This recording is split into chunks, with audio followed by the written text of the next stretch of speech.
माता की। भारत माता की।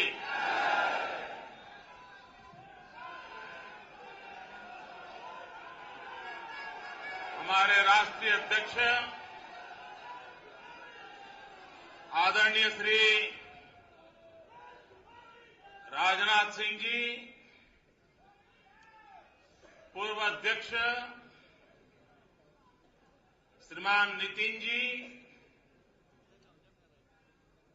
हमारे मार्गदर्शक आदरणीय अडवाणी जी, जोशी जी, बहन सुषमा जी, श्रीमान अरुण जी, मंच पर विराजमान सभी वरिष्ठ महानुभाव और देश के कोने कोने से आए हुए भारतीय जनता पार्टी के सभी वरिष्ठ नेतागण, कार्यकर्ता भाई और बहनों, कल आदरणीय राष्ट्रीय अध्यक्ष जी ने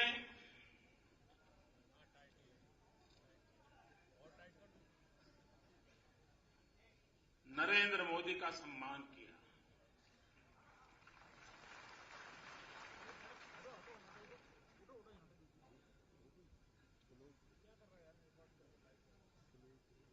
भाइयों बहनों,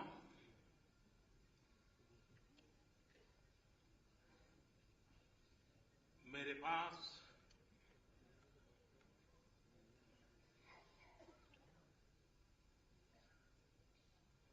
शब्द नहीं है धन्यवाद करने के लिए।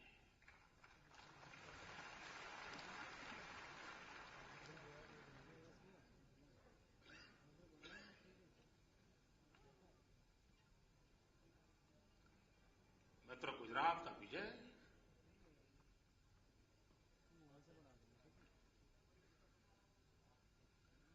किसी व्यक्ति का विजय नहीं है।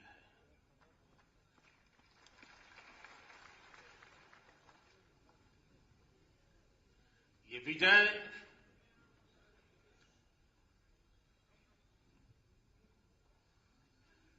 भारतीय जनता पार्टी के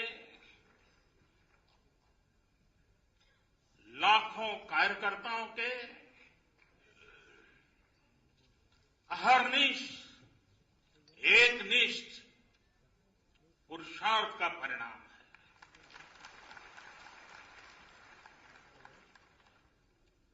गुजरात का विजय समय पर खरी उतरी भारतीय जनता पार्टी की विचारधारा का विजय है। गुजरात का विजय भारतीय जनता पार्टी की जो राजनीतिक संस्कृति है,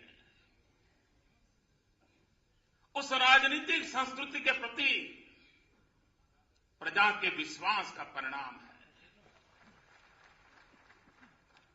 गुजरात का विजय भारतीय जनता पार्टी के सभी आदरणीय राष्ट्रीय नेतृत्व के मार्गदर्शन का विजय है। भारतीय जनता पार्टी के गुजरात का विजय गुजरात की जनता का विजय है। और इसलिए निमित्त रूप कल जो मेरा सम्मान हुआ, स्वागत हुआ, आप लोगों ने भी जिस प्रकार से मुझे प्यार दिया, इस सब के अधिकारी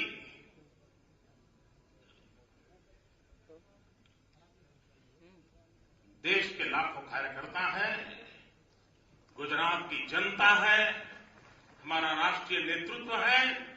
मैं सारा सम्मान इन्हीं के चरणों में समर्पित करता हूं।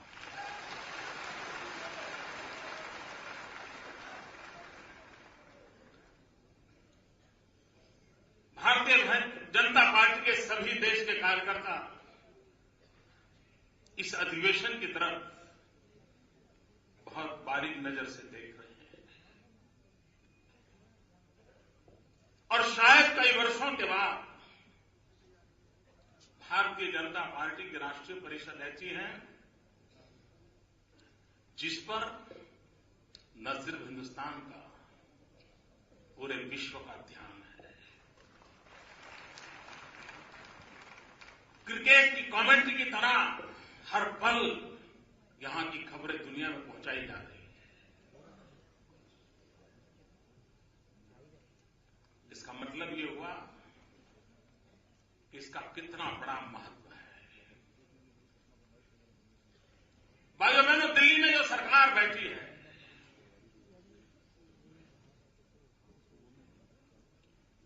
ये सरकार का होना हम कार्यकर्ताओं के लिए बहुत बड़ी चुनौती है। हमारे रहते हुए हिंदुस्तान के तख्त पर ऐसी सरकार हो, यह हमें कभी मंजूर नहीं है।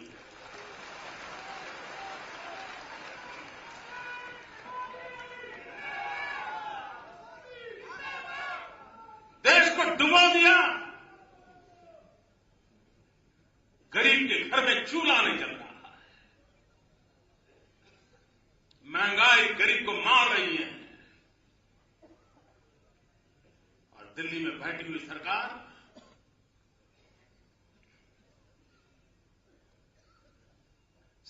है कि नहीं है, इसकी भी अनुभूति नहीं होती, देश को महसूस नहीं होता। और इसलिए मित्रों, हमने बड़े गौर से सारे घटनाक्रमों की ओर देखने की आवश्यकता है।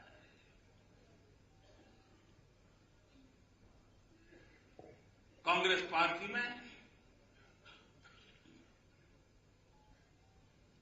देश के लिए कुछ करना, देश को कहीं जाकर के ले जाना, ये जज्बा ही नहीं है मित्रों, उसके चरित्र में नहीं है, उसके ब्लड में नहीं है। और मैं इस बात को सिद्ध कर सकता हूं, आजादी के बाद के पहले 3 दशक कांग्रेस पंचायत से पार्लियामेंट तक सिर्फ कांग्रेस का ही झंडा फहरता था,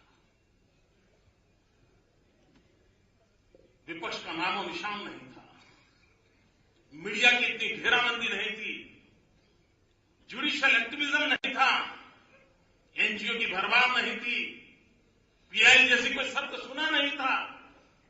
हर प्रकार की सुविधाएं 3 दशक तक उनके पास थी।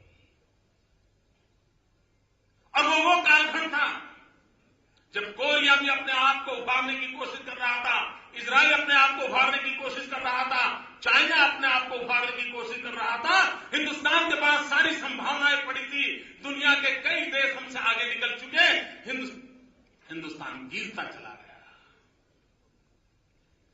तब तो राजनीति में हम लोग कहीं नहीं थे। क्या कारण था कि आप कर नहीं पाए? किसने रोका था? कारण यह था कि आपके इरादे ही नहीं रहे, पहले से नहीं रहे। देश के हितों को एक परिवार के हित के लिए बलि चढ़ाना, ये कांग्रेस की परंपरा रही है।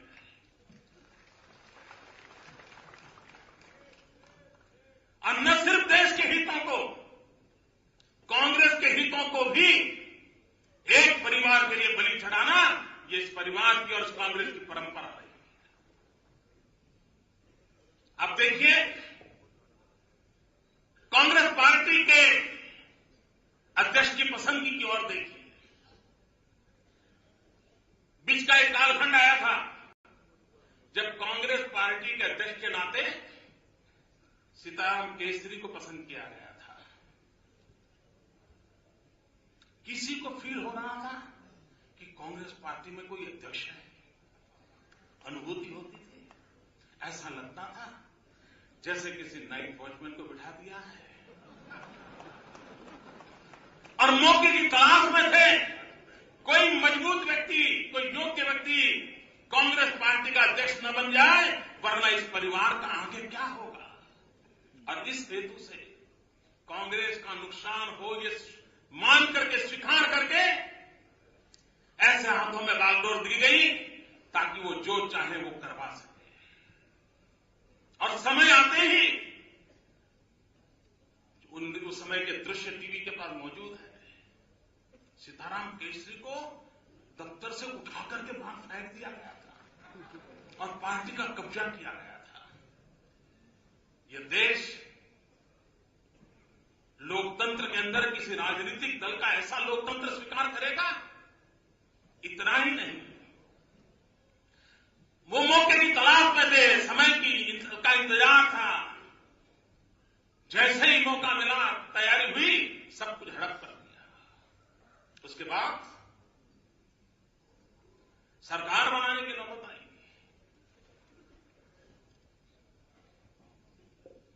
फिर ऐसा प्रधानमंत्री चुनो ताकि उस परिवार जो चाहे वो करवा सके।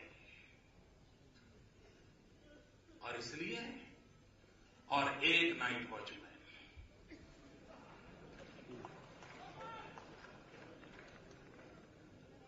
और देश ने सोचा नहीं था कि रात इतनी लंबी होगी।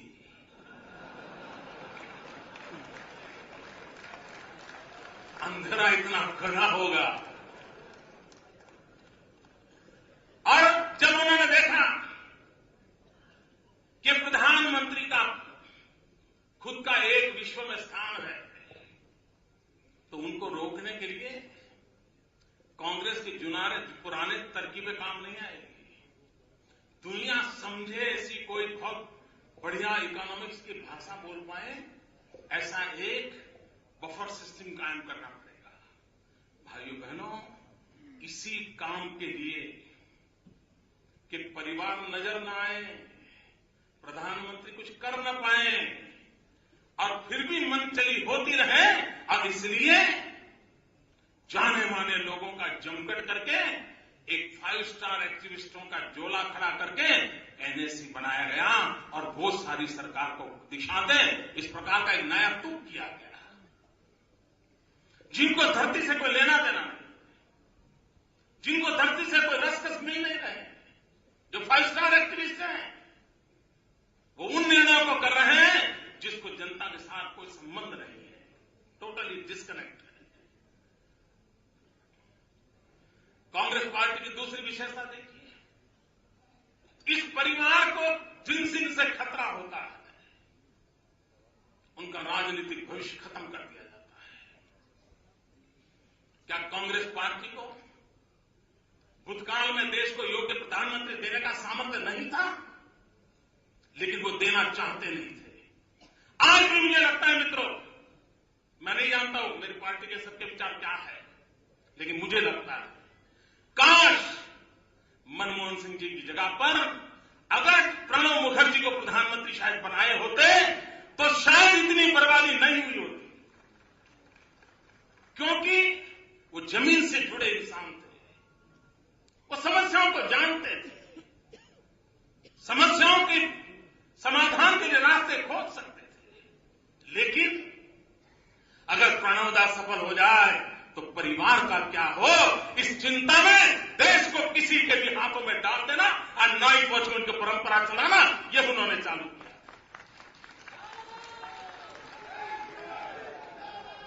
इतना ही नहीं मित्रों, इस देश ने बहुत प्रधानमंत्री देखे और अधिकतम प्रधानमंत्री कांग्रेस गोत्र के प्रधानमंत्री थे। इस देश को एक ही प्रधानमंत्री मिले जिनका गोत्र कांग्रेस का नहीं था, और वो थे अटल बिहारी वाजपेयी।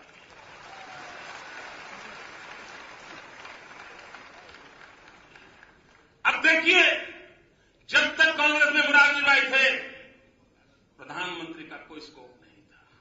जब तक चंद्रशेखर कांग्रेस में थे, प्रधानमंत्री होने की संभावना नहीं थी। जब तक चरण सिंह जी कांग्रेस में थे, प्रधानमंत्री की संभावना नहीं थी। जब तक वीपी सिंह कांग्रेस में थे, प्रधानमंत्री की संभावना नहीं थी। जब तक आई के गुजराल थे, देवगौड़ा थे, संभावना नहीं थी। और उनकी अपनी ताकत जो भी होगी, कांग्रेस से जब बाहर निकले, वो देश के प्रधानमंत्री पद पर पहुंचने के लिए सफल हो गए। कांग्रेस ने भीतर भी पूरी पार्टी को एक परिवार के लिए समर्पित करके रखा हुआ है और उसके कारण देश में योग्य नेतृत्व पनप नहीं रहा है।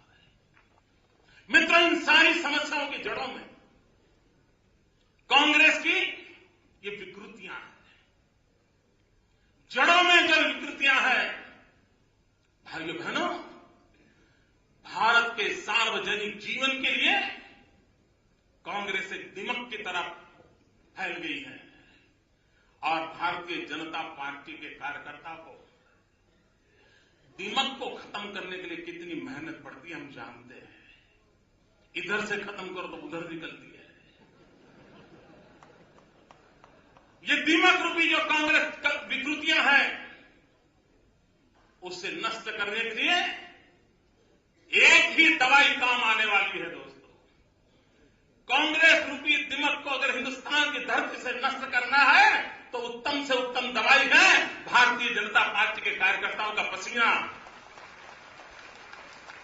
भारतीय जनता पार्टी के कार्यकर्ता के पसीने में वो दम है, जो दम देश को इस कांग्रेस रूपी दीमक से मुक्ति दिला सकता है। भाइयों बहनों, कभी कभी टीवी, मीडिया, अखबार देख करके हमें निराशा आती होगी। क्या होगा? क्या कांग्रेस जाएगी?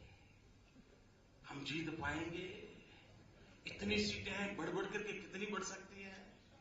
ये सारे हिसाब किताब हमारे दिमाग में भरने का काम कुछ लोग करते रहते हैं, क्योंकि कांग्रेस को बचाने के और कोई तरीके बचे नहीं है। तो इसी प्रकार की भ्रमणाएं फैलाना, और कुछ कार्यकर्ता भ्रमित भी हो जाते होंगे। लेकिन मैं देशवासी, मेरे सभी कार्यकर्ता भाइयों बहनों को गुजरात के अनुभव से बताता हूं, हम चले या न चले, हम करें या न करें, देश चल पड़ा है।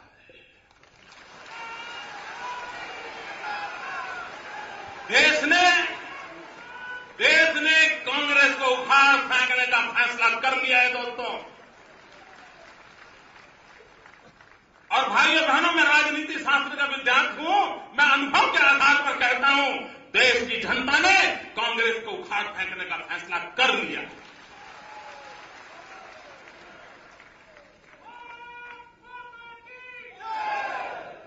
हमें सिर्फ वो जगह सही लोग भरे, इसकी चिंता करनी है। योग्य हाथों में ये चीज पहुंचे, ताकि 60 साल देश के जो बर्बाद हो चुके हैं, भाइयों बहनों, जब अटल बिहारी वाजपेयी की सरकार थी, 20वीं सदी का उत्तरार्ध था, पूरे विश्व ने मान लिया था कि हिंदुस्तान 21वीं सदी का नेतृत्व करने के लिए अपने आप को सज्ज कर चुका है। अटल जी की सरकार के उस समय के निर्णयों के कारण पूरे विश्व में एक माहौल बन चुका था और लग रहा था कि 21वीं सदी में हिंदुस्तान का रुतबा होगा। लेकिन 2004 के बाद जिस प्रकार का घटनाक्रम चला है, उससे साफ हो गया है मित्रों, 21वीं सदी में हिंदुस्तान का रुतबा न रहे, ये सिर्फ हिंदुस्तान का नुकसान नहीं है, लोकतंत्र और मानवता में विश्वास करने वाले विश्व के एक बहुत बड़े तबके का नुकसान है। यह हमारी वैश्विक जिम्मेवारी है कि आज के संकट के युग में हिंदुस्तान का रुतबा पैदा करें। मित्रों, आज विश्व कहता है कि 4 महासत्ताओं का खेल चलने वाला है। या कहते हैं अमेरिका, या कहते हैं चाइना, या कहते हैं यूरोपियन यूनियन, और आगे क्या कहते हैं, लेकिन चौथे के विषय में वो है तो हिंदुस्तान, लेकिन हिंदुस्तान को तय करना है कि वो इस योग्यता की में खरे उतरने को तैयार है कि नहीं है। हमारे लिए क्वेश्चन मार्क लगाया जाता है। भाइयों बहनों, क्या इस देश में बदलाव नहीं आ सकता है? मित्रों, इन लोगों के कारनामों के कारण देश निराशा की गर्त में डूब चुका है।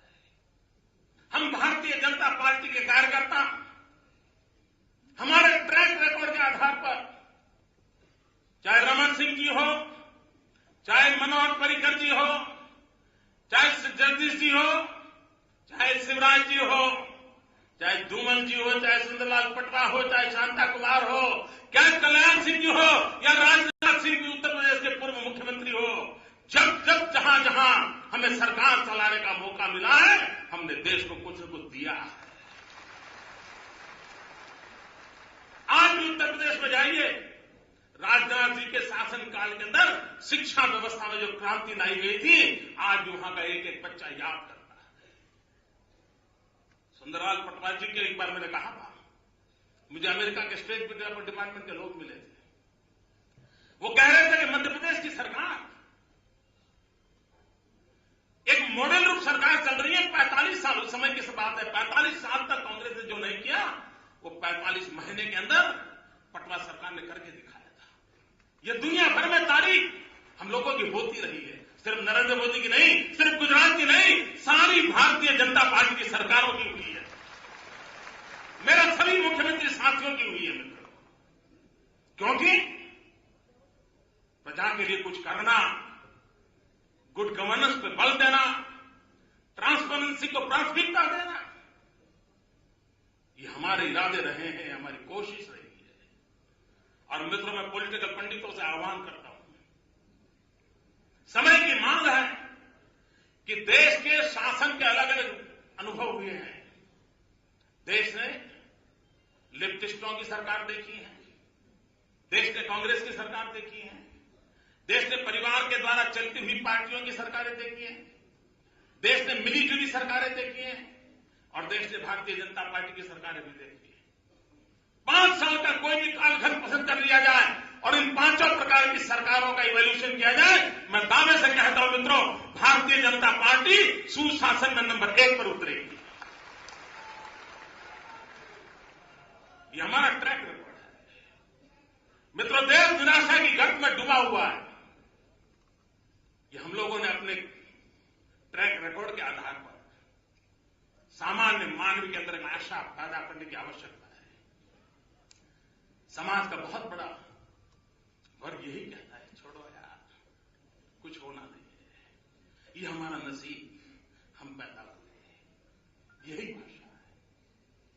भाइयों बहनों, मैं कुछ 2 उदाहरणों से बताना चाहता हूं, 2 उदाहरण आपके सामने रखना चाहता हूं।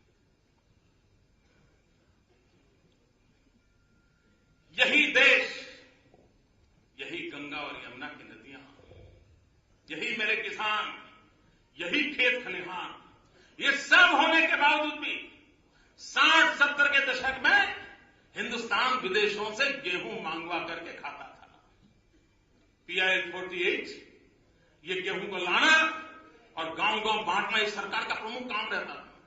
सभी IAS अफसरों को वीकली रिपोर्ट देना पड़ता था, कहां पहुंचे, क्या हुआ। एक लाल बहादुर शास्त्री आए, उन्होंने कहा, जय जवान जय किसान। फर्क देखिए मित्रों, एक लाल बहादुर शास्त्री आए, जय जवान जय किसान का मंत्र दिया, हिंदुस्तान का किसान उठ खड़ा हो गया और हिंदुस्तान भूखा नहीं मरेगा। हिंदुस्तान का आम आदमी विदेश से गेहूं खाने के लिए मजबूर नहीं होगा। ये संकल्प सरकार ने नहीं, मेरे देश के किसानों ने लिया, लाल बहादुर शास्त्री के आह्वान पर लिया और देश के अन्न के भंडार भर दिए। आज हमें विदेशों से गेहूं नहीं मंगवाना पड़ता, वही जमीन, वही खेत, वही पानी, वही किसान, उसके बावजूद भी कभी नहीं था, आज है। फर्क लाल बहादुर शास्त्री। मित्रों, ये देश देखिए, जब अटल बिहारी वाजपेयी की सरकार ने न्यूक्लियर टेस्ट किया और जब अटल जी की सरकार ने न्यूक्लियर टेस्ट किया तो सारी दुनिया भड़क उठी। सभी दुनिया के समृद्ध देशों ने सैंक्शन लगा दिए। हिंदुस्तान आर्थिक रूप से तबाह हो जाए, आइसोलेटेड हो जाए, इसके लिए सारी व्यवस्थाएं कर दी और विधि ने अवश्य कर दी गई। और 11 मई थी वो दिन जब अटल जी ने अणु विस्फोट किया था। तो हमारे कांग्रेस के मित्रों ने बयान दिए थे, इसमें अटल जी की कोई कमाल नहीं है, तो वैज्ञानिकों की कमाल है। मैं मेरे कांग्रेस के मित्रों को कहना चाहता हूं, 11 तारीख को जो न्यूक्लियर टेस्ट हुआ वो तो वैज्ञानिकों की करामत थी, मैं मानता हूं। लेकिन दुनिया की नाराजगी के बाद, इकोनॉमिक सैंक्शन लगने के बाद, हर प्रकार के आर्थिक घेराबंदी करने के बाद, ये अटल बिहारी वाजपेयी के नेतृत्व में दम था कि 13 तारीख को दोबारा न्यूक्लियर टेस्ट करके दुनिया को बता दिया हम झुकने वाले लोग नहीं। ताकत 11 वाले ने जितनी है उससे ज्यादा ताकत 2 दिन के बाद 13 तारीख को न्यूक्लियर टेस्ट किया था उसमें थी। और वो भारतीय जनता पार्टी के चरित्र का दर्शन कराती है, वो भारतीय जनता पार्टी के सामर्थ्य का दर्शन कराती है। और मित्रों, एक नेता क्या कर सकता है उसका उदाहरण देती है। भाइयों बहनों, सारे विश्व ने हमकी आर्थिक नाकाबंदी की थी, दुनिया ने हमको आइसोलेट कर दिया था। और तब अटल बिहारी वाजपेयी ने विश्व में फैले हुए भारतीयों को आह्वान दिया था कि देश पर एक बहुत बड़ा आर्थिक संकट आया है, विश्व के बन बैठे नेताओं ने हम पर जुल्म डाला है, मेरे देशवासियों खड़े हो जाओ और आप इस बॉन्ड को खरीद करके हिंदुस्तान का फॉरेन एक्सचेंज का तिजोरी भर दो। भाइयों बहनों, सप्ताह के भीतर हिंदुस्तान की तिजोरी भर दी गई थी, अटल जी के शब्द पर कर दी गई।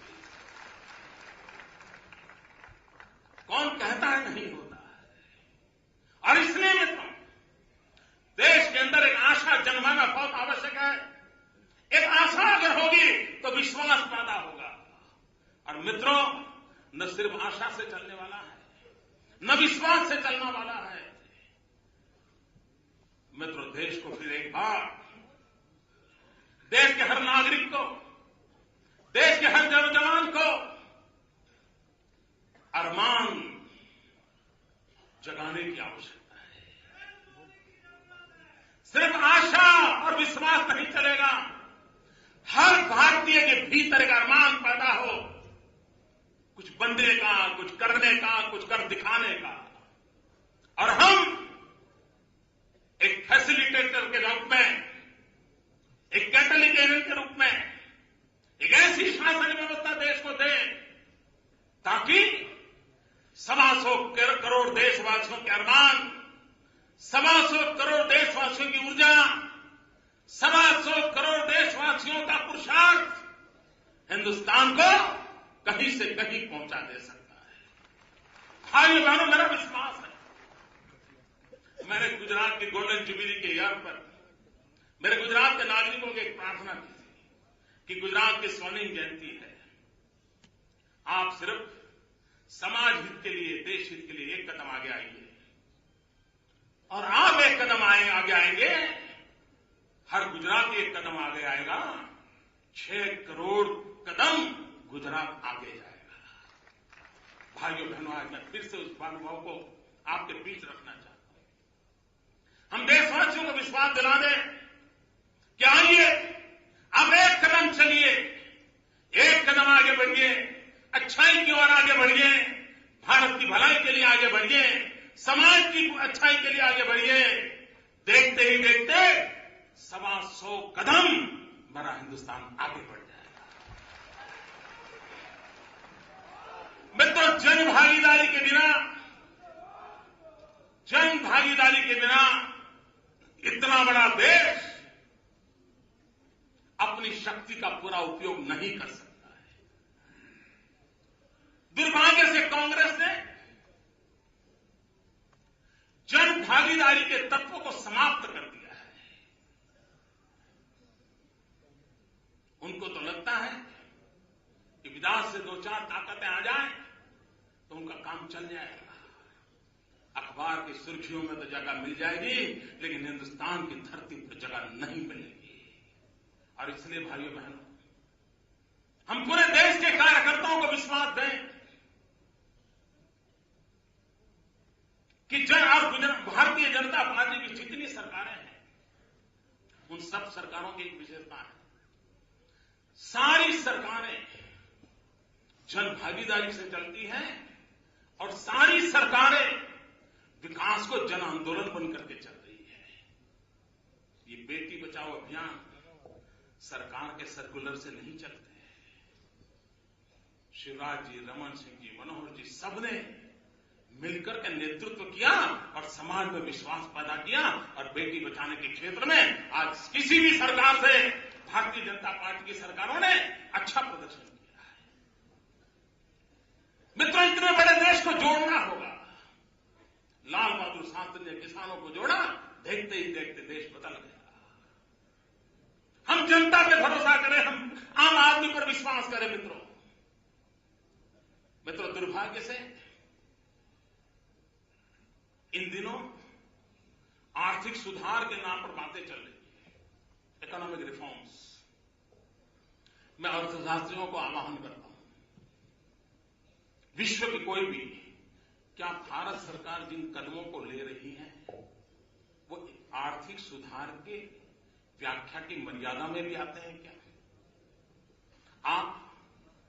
आपकी डिलीवरी सिस्टम ठीक करते हो, जो कि आपकी गलतियों का परिणाम है, आपके कुशासन का नमूना है, उसको अगर आप ठीक करने जाते हो और आप उसको रिफॉर्म कह रहे हो, ये रिफॉर्म होते हैं क्या?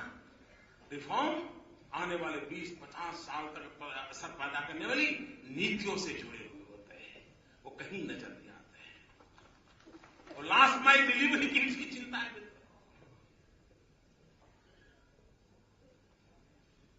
प्रशासन का सुधार, गवर्नेंस में बदलाव,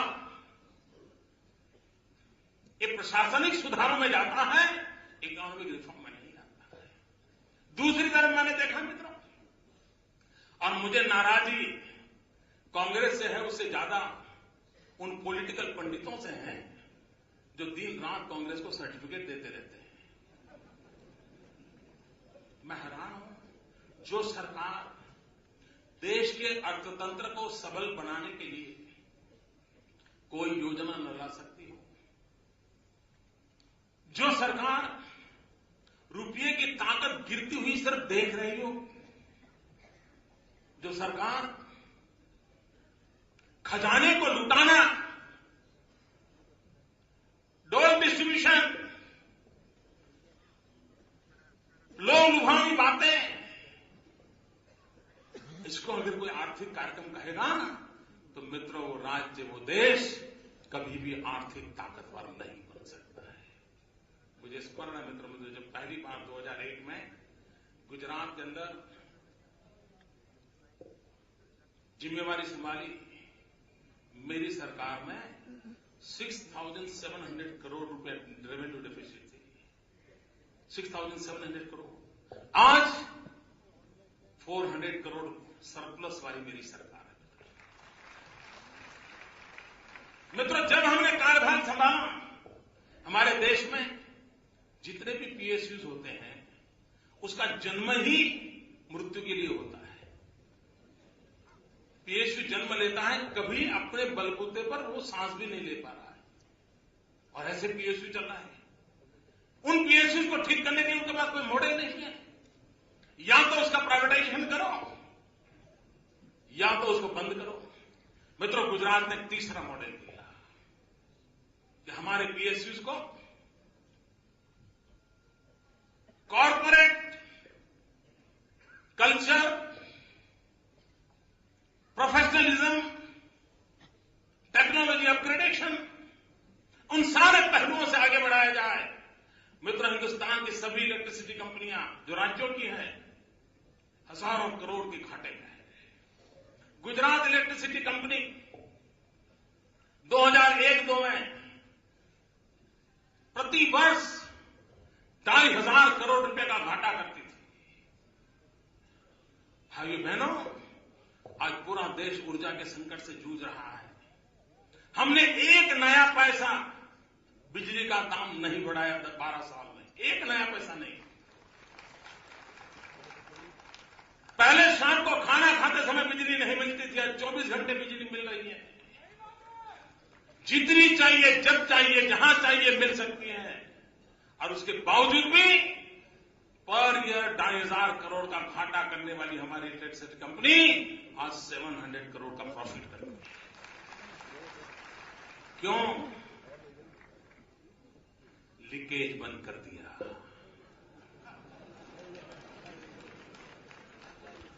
राजीव गांधी कहते थे 1 रुपया निकलता है 85 पैसे 15 पैसे पहुंचते थे, 85 पैसे डूल हो जाते थे। क्या ये देश इस नजारे को देखता रहे?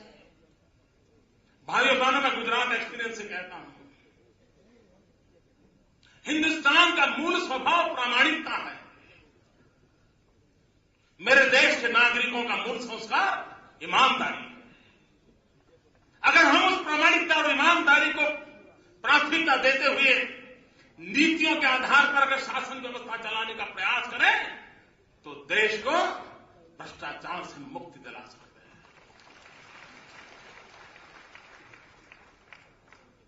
इतनी सारी सरकारें हैं मित्रों, किसी पर कोई आरोप नहीं लगा है। ये छोटी बात नहीं है मित्रों। इतना ही नहीं भाइयों, नक्सलिज्म दिखना फलाना देश तबाही की ओर बढ़ रहा है, आतंकवाद वगैरह। लेकिन उस बीच में मेरे देश के पॉलिटिकल पंडितों ने हमारे रमन सिंह के साथ बहुत बड़ा अन्याय किया है, हमारी छत्तीसगढ़ की सरकार के खिलाफ अन्याय किया है, हमारे पूरे भारतीय जनता पार्टी के चरित्र पर अन्याय किया है। और मैं बड़े दर्द के साथ कहना चाहता हूं भाइयों, इस देश के लोग कभी तो देखो, एक इंसान मौत को मुट्ठी में लेकर के बस्तर के जंगलों में जाने की हिम्मत करता है। वो इंसान जहां मुख्य रूप से जनसंख्या आदिवासियों की है,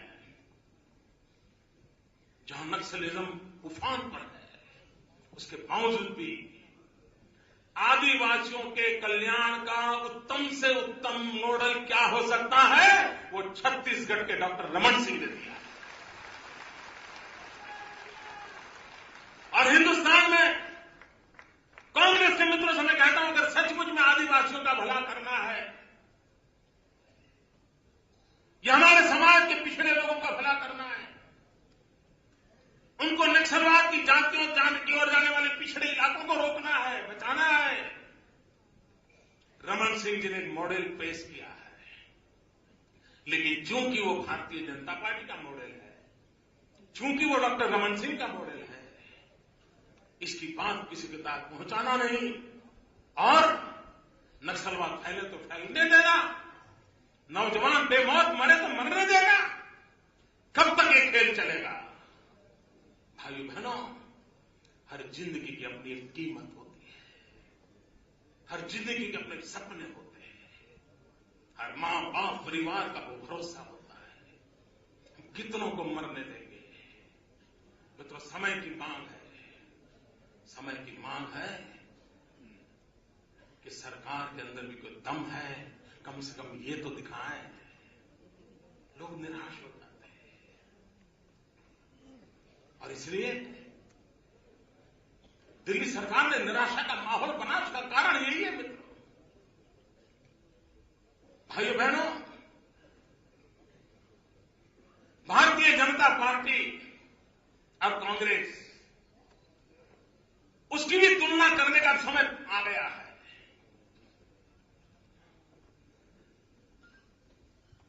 अगर आप भारतीय जनता पार्टी के कार्यकलापों को देखें, उनकी बातों को सुनेंगे, उनके व्यवहार को देखेंगे, तो कहने की जरूरत नहीं पड़ती है कि BJP is with A mission. और जब कांग्रेस के कार्यकलापों की बात करते हैं, देखते हैं, तो तुरंत पता चलता है कांग्रेस इज फॉर कमीशन।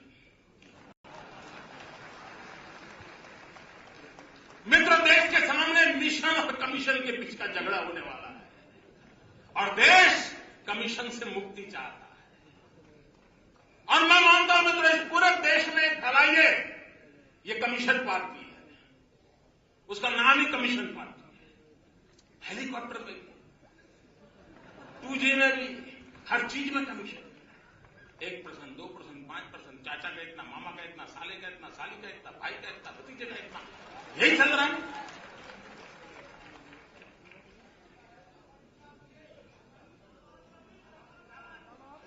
दामाद का मैं गृहस्थी नहीं होने के कारण ये रिश्तों वालों में बड़ा गड़बड़ हो जाता है, कुछ छूट जाता है।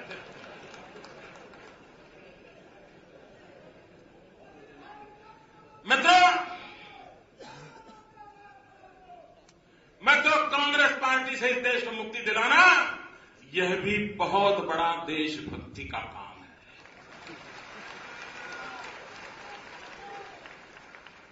देशभक्ति के लिए और कुछ भी ना करें, इनसे मुक्ति दिलाएं तो भी मित्रों वो वही काम होगा जो आजादी के दीवानों ने आजादी पाने के लिए किया था, वही होगा। मित्रों, स्वराज्य के लिए जैसे लोगों ने बलिदान दिया था, कष्ट झेले थे और अंग्रेजों को हटा करके स्वराज पाया था, वैसे स्वराज्य के लिए भी जब संघर्ष करते हुए कांग्रेस की मुक्ति दिलाए, स्वराज्य आएगा। अंग्रेजों से मुक्ति मिली, स्वराज आया। कांग्रेस से मुक्ति मिले, स्वराज्य आएगा। और समस्याओं का समाधान स्वराज्य में है, विकास में है। और मित्रों, भारतीय जनता पार्टी के लिए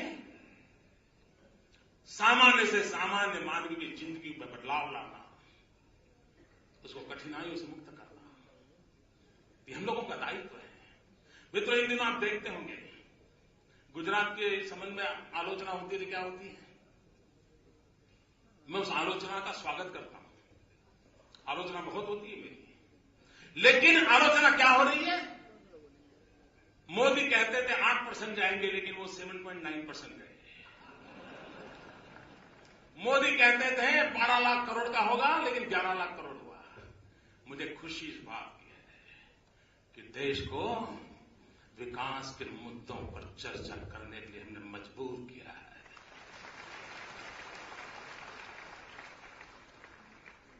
ये ठीक है कि आज हमारी तुलना उनसे करने की कोशिश हो रही है जो बहुत पहले से हमसे आगे हैं।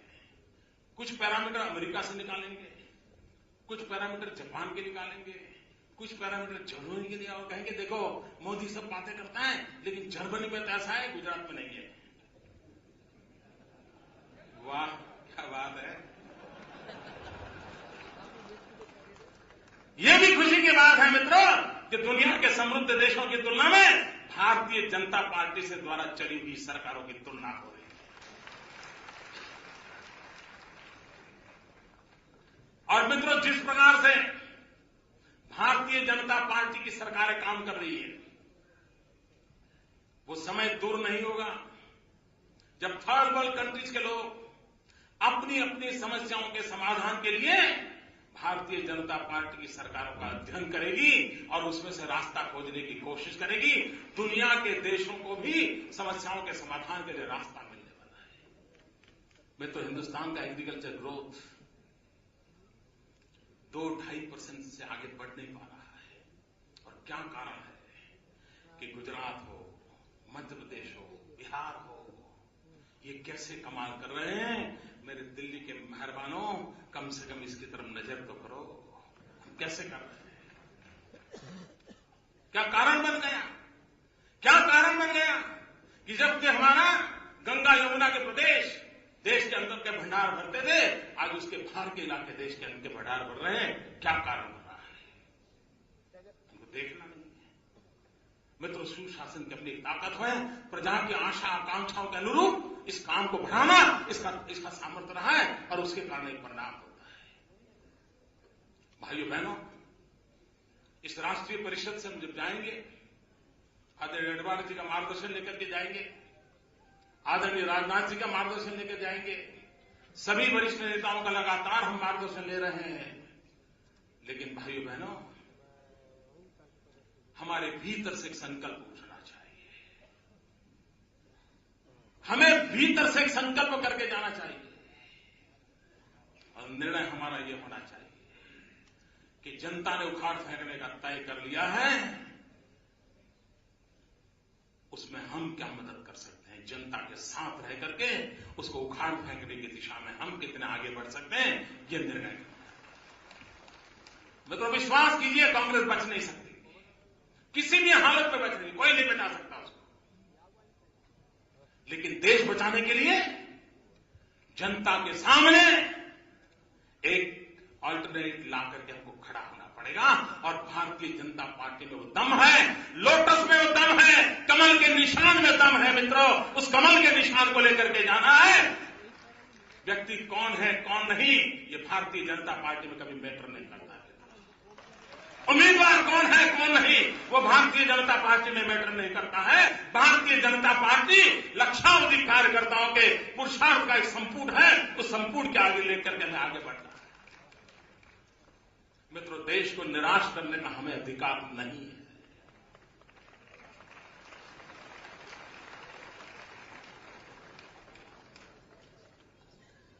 और मैंने पहले कहा था, इस कांग्रेस रूपी दीमक को हटाने का एक ही काम है और एक ही ताकत है, कार्यकर्ताओं का पसीना। भाइयों बहनों, पंडित दीनदयाल उपाध्याय जी ने मंत्र दिया था, चरैवेति चरैवेति चरैवेति। भाइयों बहनों, पंडित दीनदयाल जी के उस मंत्र को हम जीवन में उतारने का संकल्प करके चले। न हम रुकेंगे, न हम थकेंगे, न हम झुकेंगे, चलते रहेंगे, लगातार चलते रहेंगे, जन जन के बीच जाएंगे, गांव गांव घर घर जाएंगे, उनके सुख दुख के साथी बनेंगे, उनके भीतर एक नए अरमान को जगाएंगे और उन अरमानों को देश के अरमानों के साथ जोड़ेंगे। और सबकी ताकत मिला करके स्वामी विवेकानंद जी की 150वीं जयंती जब मना रहे तब स्वामी विवेकानंद जी ने 125 साल पहले देखा था। उन्होंने कहा था, मैं अपने आंख के सामने देख रहा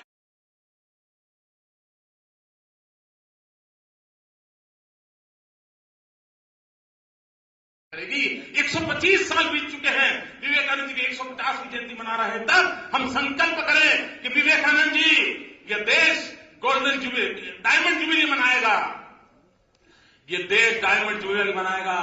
उसके पहले पहले हम आपके सपनों को पूरा करके रखेंगे। आओ दोस्तों, हम उस रास्ते चलते हैं।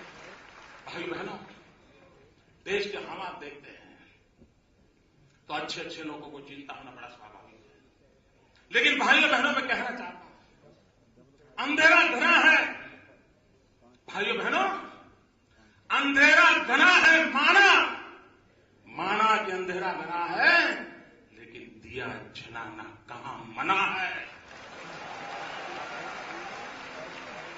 दोस्तों, माना कि अंधेरा घना है, लेकिन दिया जलाना कहां मना है।